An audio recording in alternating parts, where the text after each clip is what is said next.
नमस्कार, स्वागत है आपका एनएमएफ न्यूज में। मैं हूं आपके साथ शबनम।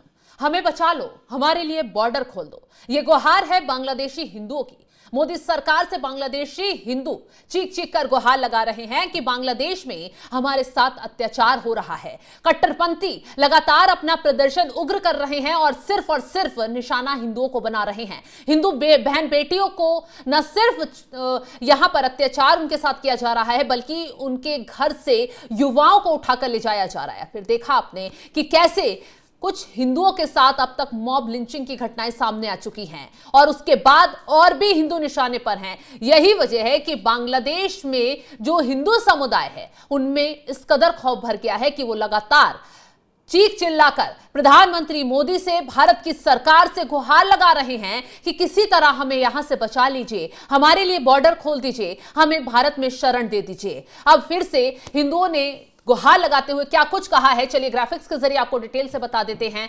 तारिक रहमान के बांग्लादेश आते ही हिंदुओं ने भारत से मदद की गुहार लगाई है और इसके साथ ही हिंदू समुदाय तारिक को अपने लिए खतरे के रूप में देखता है।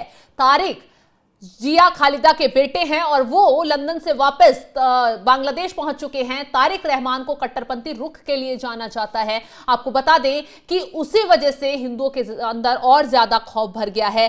बता दें आपको कि रंगपुर, ढाका, चित्तगांग और मयमनसिंह के हिंदुओं में डर का माहौल ज्यादा भर गया है। बांग्लादेशी हिंदुओं ने मोदी सरकार से बॉर्डर खोलने और उन्हें भारत में शरण देने की गुहार लगाई है, क्योंकि हालात बांग्लादेश के लगातार बिगड़ते जा रहे हैं।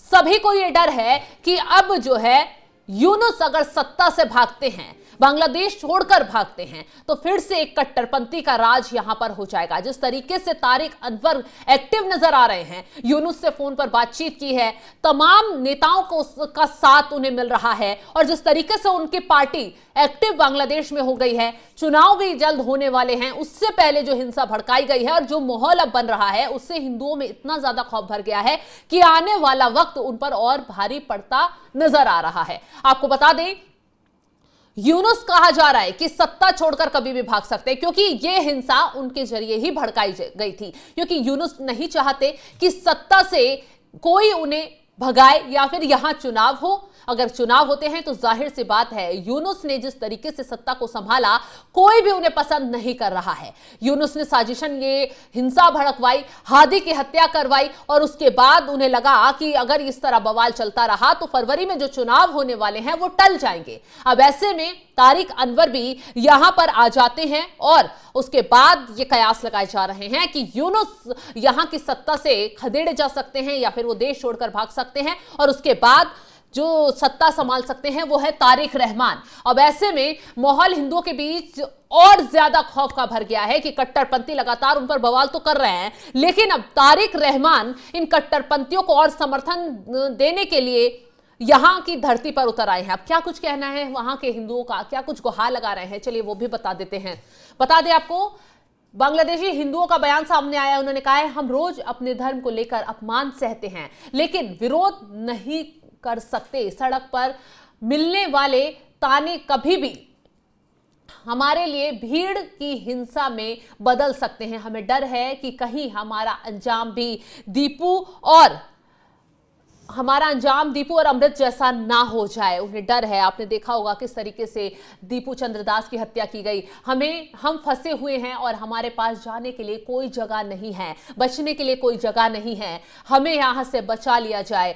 बीएनपी के सत्ता में आने की आशंका सबसे बड़ा डर है, क्योंकि इस पार्टी को अल्पसंख्यकों के प्रति शत्रुतापूर्ण माना जाता है, यानी नफरती हिंदुओं के प्रति इस पार्टी को माना जाता है। हम भारत जाना चाहते हैं लेकिन सीमाओं पर कड़ा पहरा है। दीपू दास की लिंचिंग ने पहले से ही हमें डरा दिया था। तो आपने देखा कि किस तरीके से दीपू दास की हत्या कर दी गई। अब पूर्व प्रधानमंत्री खालिदा जिया के बेटे तारिक रहमान की वापसी ने चिंता और बढ़ा दी है। अगर बीएनपी सत्ता में आई तो उसके बाद हमारे लिए हालात और खराब हो सकते हैं। शेख हसीना की अवामी लीग ही हमारी एकमात्र ढाल थी, लेकिन शेख हसीना की पार्टी को यूनुस ने बैन कर दिया। वो नहीं चाहता कि यहां पर शेख हसीना की पार्टी चुनाव लड़े, चुनाव हो और शेख हसीना के पक्ष में सारा रुझान चला जाए। यूनुस ने साजिशन वहां पर पार्टी को बैन किया और जिस तरीके से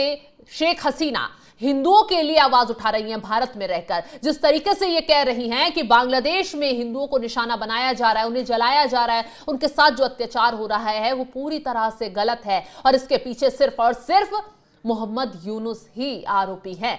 क्योंकि मोहम्मद यूनुस सीआईए के समर्थन से बांग्लादेश की सत्ता में तो आ गए, लेकिन जिस तरीके से उन्होंने पूरे बांग्लादेश को बवाल में झोंक दिया है वो चीज कहीं ना कहीं यूनुस पर ही भारी पड़ रही है और हो सकता है अब सीआईए का भरोसा भी यूनुस से उठ गया हो। तो ऐसे में ही यहां पर तारिक को सत्ता में लाने का प्लान तैयार किया जा रहा हो, क्योंकि कहा जा रहा है कि तारिक भी सीआईए के जरिए ही यहां भेजे गए हैं और आने वाला वक्त बांग्लादेश में काफी उथल पुथल का देखने के लिए मिल सकता है। और ऐसे में जिस तरीके से अब हिंदुओं ने प्रधानमंत्री मोदी से गुहार लगाई है, हो सकता है भारत की सरकार के जरिए भी कोई बड़ा कदम उठा लिया जाए। अब आपको और चीजें भी बता देते हैं, क्योंकि जब 1971 का युद्ध हुआ था तो बड़ी संख्या में हिंदू जो हैं, जब पाकिस्तान में उन्हें प्रताड़ित किया जा रहा था तो बांग्लादेश से तो भारत आए थे। उस टाइम इंदिरा गांधी ने उन्हें शरण दी थी, बहुत सारे लोग यहीं पर रह गए थे। तो ऐसे में अब हिंदू ने यही गुहार लगाई है कि हमें भी आने दिया जाए, हमें भी वहां शरण दी जाए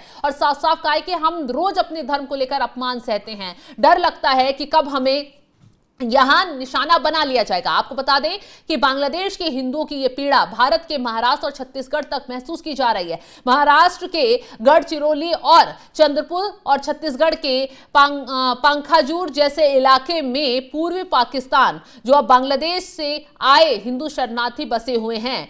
अब वहां कहना है लोगों का, हिंदू संगठनों को अब सिर्फ बयानबाजी नहीं, ठोस कदम उठाने होंगे। भारत से ये आवाज उठाई जा रही है, कहा जा रहा है कि संकट की घड़ी में बांग्लादेश के हिंदू केवल भारत पर ही भरोसा कर सकते हैं।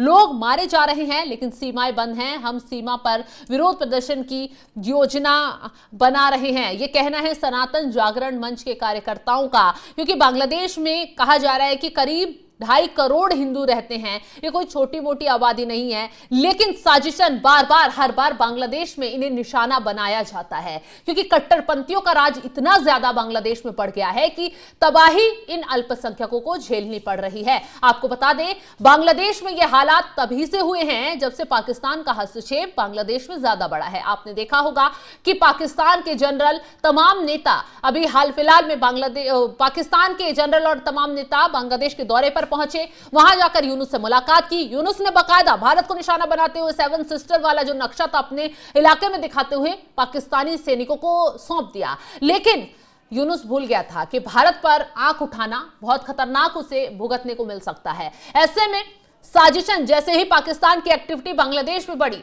आईएसआई का पूरा नेटवर्क बांग्लादेश में फैला, ये तबाही मचनी बांग्लादेश में शुरू हो गई और निशाने पर आए हिंदू, ताकि भारत को उकसाया जा सके।